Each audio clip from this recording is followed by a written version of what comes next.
24-এর গণ অভ্যুত্থানকে এই জামায়াত ইসলামী এবং এনসিপি তারা বিক্রি করা শুরু করেছে, কিন্তু বিএনপি আর ছাত্রদল হৃদয়ে সত্যিকার অর্থে 24-এর গণ অভ্যুত্থানকে ধারণ করে। 24-এর গণ অভ্যুত্থানে সাধারণ যারা শিক্ষার্থী, সাধারণ যারা মানুষ এত স্লোগান জানতো না, এই স্লোগানগুলো শিখিয়েছে বাংলাদেশ জাতীয়তাবাদী ছাত্রদলের নেতৃবৃন্দরা। 24-এর গণ অভ্যুত্থান আমরা সবাই এক পক্ষের ছিলাম।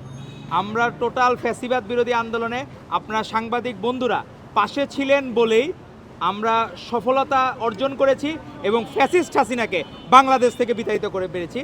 আজকে এমন একটি মাস, 2 বছর আগে এ সময় আমাদের একটা জার্নি টু ইনফিনিটি ছিল। আমরা জানতাম না বাংলাদেশের কোথায় যে শেষ হবে।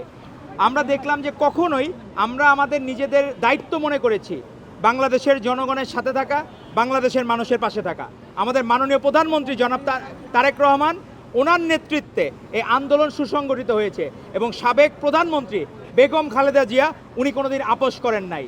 আজকে আমরা এই জায়গায় এসেছিলাম, আগামীকাল আমাদের মাননীয় প্রধানমন্ত্রী জনাব তারেক রহমান এই ঢাকা মেডিকেল কলেজ ক্যাম্পাসে আসবেন। তো আমাদের যারা ডাক্তাররা বিভিন্ন জায়গায় বিভিন্ন ইউনিটের যারা আছেন সকলে মিলে তাদের পকেট মানি বাঁচিয়ে তারা এখানে খাবারের আয়োজন করেছে। সবার খাবার তাদের পক্ষে অ্যাফোর্ড করা সম্ভব না। তারা 2টি ওয়ার্ড সিলেক্ট করে সেখানে 2-1 জুলাই যোদ্ধাও আছে। তারা ওই সময় জুলাইতে আন্দোলনে অংশগ্রহণ করেছে, কিন্তু এখন কোনো একটা রোগ নিয়ে তারা ভর্তি। সে জায়গায় তাদের পাশে দাঁড়ানো উপলক্ষকে কেন্দ্র করেই আমরা একটু খাবারের আয়োজন করেছিলাম উন্নত মানের, এবং আমরা তাদের কাছে দোয়া চেয়েছি যাতে আমাদের মহান স্বাধীনতার ঘোষক শহীদ রাষ্ট্রপতি জিয়াউর রহমান বীরুত্তম এবং মাননীয় প্রধানমন্ত্রী জনাব তারেক রহমানের যাতে দীর্ঘায়ু কামনা করেন এবং যাতে হচ্ছে জিয়াউর রহমান এবং আমাদের আপসহীন দেশনেত্রী এবং খালেদা জিয়া যাতে আল্লাহ তাআলা বেশ নসিব করেন, সেজন্য আমরা এই জায়গায় জড়ো হয়েছি। আজকে আপনাদের উদ্দেশ্যে 2-3টা কথা না বললেই না। আমরা দেখতেছি 24-এর গণ অভ্যুত্থানকে এই জামায়াত ইসলামী এবং এনসিপি তারা বিক্রি করা শুরু করেছে, কিন্তু বিএনপি আর ছাত্রদল হৃদয়ে সত্যিকার অর্থে 24-এর গণ অভ্যুত্থানকে ধারণ করে। এখানে বিক্রি করার কোনো কিছু নাই।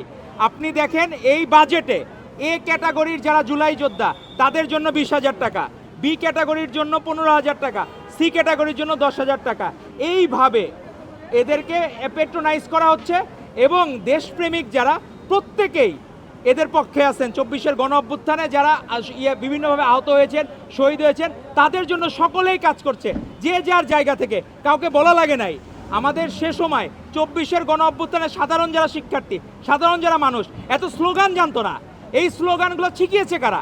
এই স্লোগানগুলো শিখিয়েছে বাংলাদেশ জাতীয়তাবাদী ছাত্রদলের নেতৃবৃন্দরা। তারা এই স্লোগানের সাথে তাদের কোনো অ্যাটাচমেন্ট ছিল না, কিন্তু এই স্লোগান তাদেরকে শিখিয়েছে বাংলাদেশ জাতীয়তাবাদী ছাত্রদল। এজন্য আন্দোলনে আমাদের ক্রেডিটের থেকে মূল ইস্যু হচ্ছে আমরা হৃদয়ে ধারণ করব 24, যাতে আমরা ভবিষ্যতের দিনগুলা সাম্য মানবিক হয় এবং ভবিষ্যতে কোনো সময় যাতে বৈষম্য না হয়।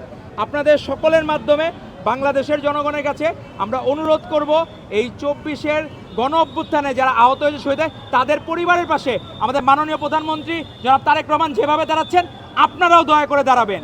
এই দেশটা আমাদের সকলের, এই দেশকে আমরা সত্যিকার অর্থে যখন ভালোবাসবো তখন 71-কে আমাদের ধারণ করতে হবে, 90-কে ধারণ করতে হবে, 24-কে ধারণ করতে হবে।